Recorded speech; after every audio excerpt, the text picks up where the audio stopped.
Hey guys, this is Matt Core from ControlPaint.com, and today we're going to revisit an older subject, and that is blending from a faceted surface into a smooth surface. So if you haven't watched this earlier video, and I'm going to link it in the bottom of the post, watch this first. This is where I'm going to show the technique. But it's one of those things that just works better with more practice. So today's video, I'm going to give you a way to keep practicing this. But as a quick reminder, if you look below the post, you'll find links for free brushes and worksheets, as well as in-depth premium series available in the Control Paint store. Now, if you take a look here, I've got Google SketchUp open, and I've made some simple faceted shapes. Nothing fancy. Now I'm going to export these simple faceted shapes right into Photoshop, and we'll start painting over top of them. Now in the previous video, you saw that I primarily used a flat brush for this. Well, right now I'm not going to use a flat brush, I'm going to use a round brush. But really, you can do it with any kind of brush you want. The important thing is making those smooth transitions from one surface to another. So here I'm using a hard round with a bit of texture in it. And I've got my flow set to about 50%. So to get this going, I'll just be making new temp layers, sampling and painting a little over the edge. So to go between these two facets, I want to create sort of a smooth roll off. So I'll paint gently with one color, and then select the color from the opposite face and paint it back in the other direction.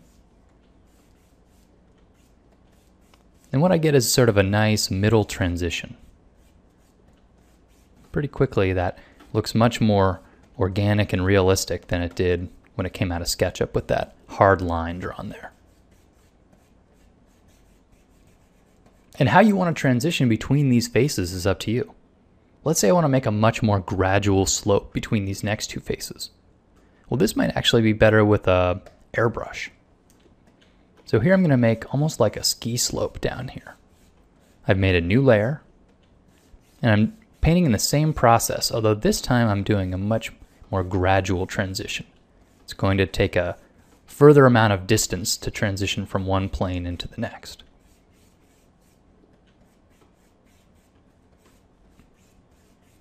And I could even give it a little bit of a highlight.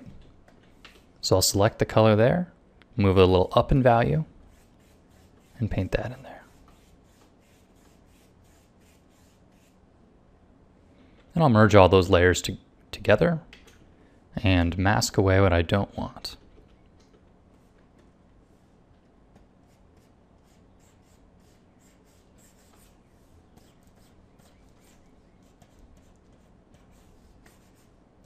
What you're looking at here is a 3D model, and this is a little bit different from the example I gave in the previous video.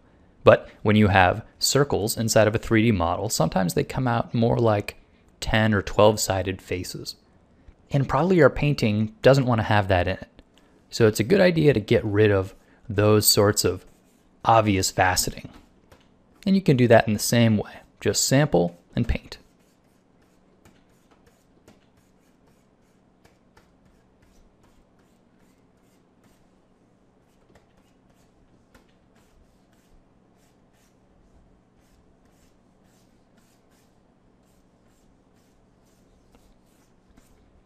And maybe I want to have a little bit more of an edge transition here. So I'll make a new layer. I'll select an airbrush. And I'll give it a little bit of a highlight where the light catches this bevel.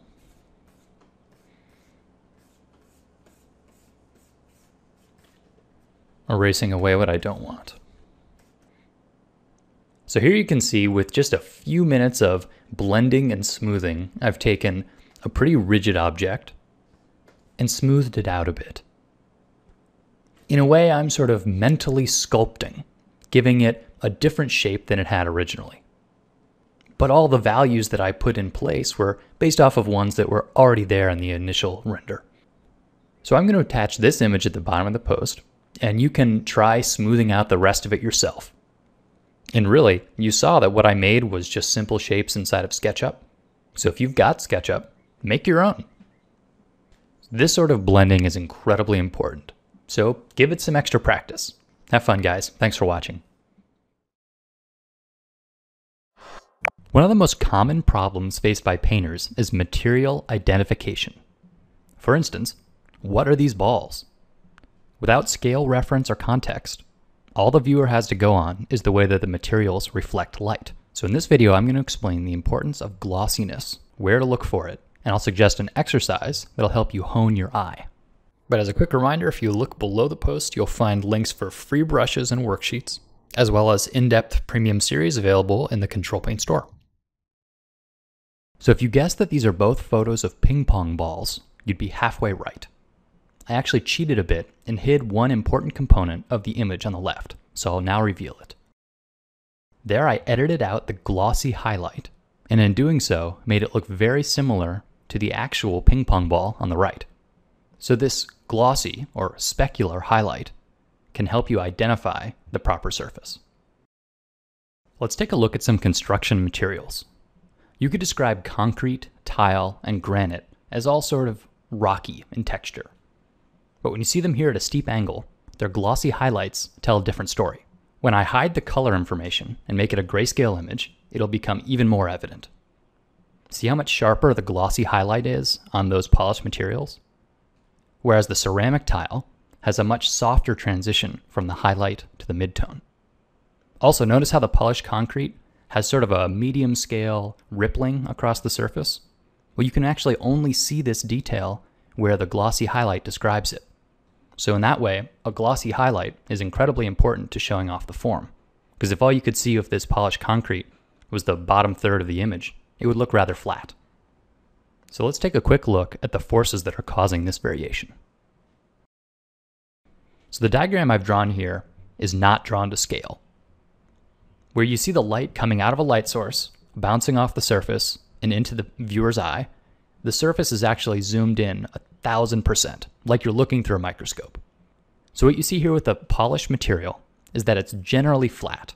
It's got a little bit of surface variation, and so some of the light beams will scatter a little bit, but most of them will be cleanly reflected into your eye. So what you're seeing in the halo effect around the glossy highlight is this scattering. Now let's take a look at the tile and see how different that is. So again, when seen at a micro level, this material has a much rougher surface. So you can see the same light sources hitting, but then scattering much more. Because at a micro level, there are thousands of small planes, each reflecting the light at a slightly different direction.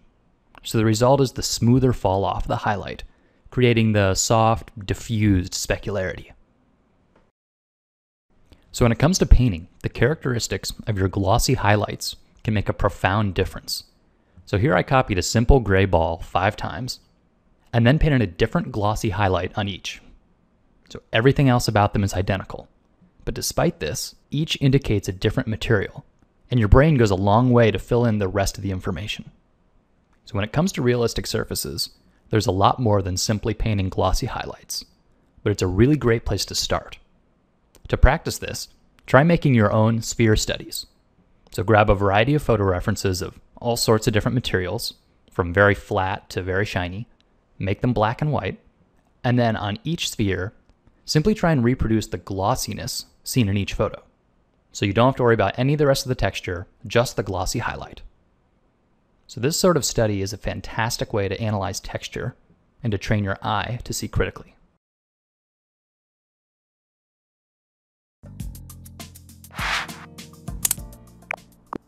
Digital painting often forces you to choose one of two extremes. You either get to have very tight control with a complicated layer stack, or you're going to paint with smooth gestural strokes on a short layer stack, and in doing so give up that control.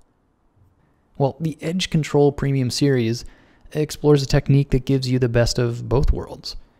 You're going to stay away from big, complicated documents. Instead, we'll paint fluidly, but we'll still retain that tight precision when we want it.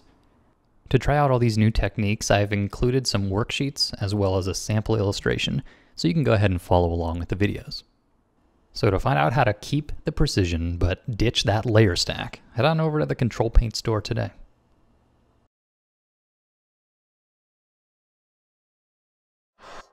Hey guys, this is Matt Core from ControlPaint.com, and today we're going to talk a bit about thinking like a painter As in, when you're using paint, digital or traditional, you've just got different options than you do if you're using something like a pen. Because when you're doing something like a comic book, you've got very hard edges to work with. And so that gives you a different set of choices. But when you're working with paint, you have a very soft medium. And that gives you both sharp edges as well as soft edges if you choose to use them. So I'm going to do a quick study today looking at these leaves in Sunbeam, and I'm going to do it thinking like a painter, utilizing what are called lost edges, or very, very soft edges.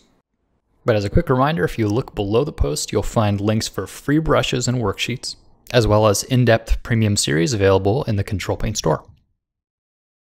So on the left, you see I've got a photo of some leaves from Flickr, and on the right, I just did a quick block-in drawing just to get my shapes aligned. Although unlike that comic book example, it's really only an underdrawing. They're not even on their own layer. So in today's video, it doesn't matter exactly the technique I'm using to paint with. The important part is the way I'm thinking about it. So I'm going to begin by painting in the shadow color of the leaf. This is the half that's not illuminated. And I'm really just going to be very loose and gestural here.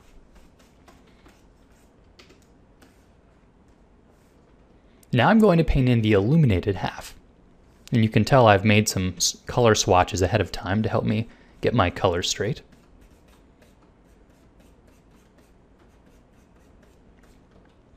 And you can see where these two areas of color meet, it is a pretty hard line.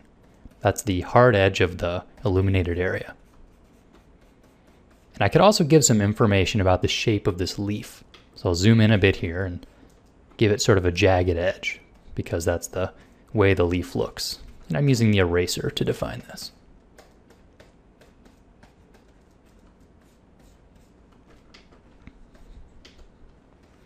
And because this is so highly illuminated, it's going to bring out little details like the veins. They're going to be very visible.